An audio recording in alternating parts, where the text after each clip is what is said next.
Hello' দোস্ত। তো আজি আমাৰ দোকানত অহা আৰু কিছুমান নতুন কালেকশ্যন আপোনালোকক দেখাবলৈ চেষ্টা কৰিম। মোৰ লগত চাই থাকক। বহুত নতুন নতুন মাল আহিছে, আপোনালোকক দেখাম সেইবিলাক। ফাৰ্ষ্টত মই আপোনালোকক এই মালটোৱে দেখাইছোঁ। এইটো নাইক লিখা আছে মালটোত।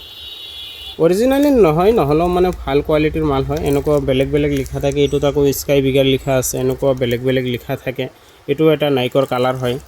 বহুত কালাৰ আছে, মই জাষ্ট আপোনালোক 2-3টা কালাৰ দেখাম। এনেকুৱা বহুত কালাৰ আছে আমাৰ তাত। আৰু এইটো এটা মাল আমি দোকান অপেনিং কৰিছোঁ, তেতিয়াৰ পৰাই মালটো বিক্ৰী হৈ আছে। এতিয়া আজিলৈকেও মালটো বহুত বিক্ৰী হয়। এইটো এটা নাইকৰ কালাৰ। বহুত ভাল ভাল কালাৰ আছে, মই জাষ্ট আপোনালোক 2-3টা কালাৰ দেখাইছোঁ। এইটো এটা BTS লিখা আছে মালটো, বহুত ছোৱালী মানুহৰ কাৰণে বহুত ভাল, বহুত বিক্ৰী হয়। এই মালটো আমাৰ তাত ষ্টকত আছে, হিউজ ষ্টক আছে, আপোনালোকৰ যিমান লাগে লৈ যাব পাৰিব। আৰু এইটো এটা 3D printed made in Chinese bag হয়। বহুত ভাল কোৱালিটিৰ হয়। আপোনালোকে চেইন ৰানাৰ যদি চাই, বহুতেই ভাল কোৱালিটিৰ হয়। আৰু লগতে কিছুমান চিম্পল বেগ লাগে কিছুমান কাষ্টমাৰৰ, চিম্পল বেগবিলাক আমাৰ তাত আহি পাইছে। কালাৰবিলাক আপুনি বহুত ধুনীয়া ধুনীয়া কালাৰ আহিছে। আৰু এই মালটো বহুত বিক্ৰী হয়। এই মালটোৰ আগৰ মালবিলাকৰ কি ইণ্টাৰলক লগোৱা নাছিলে। এইবাৰৰ মাল যিখিনি আহিছে ভাল ইণ্টাৰলক লগোৱা আছে। এইটো এটা পুমাৰ মাল।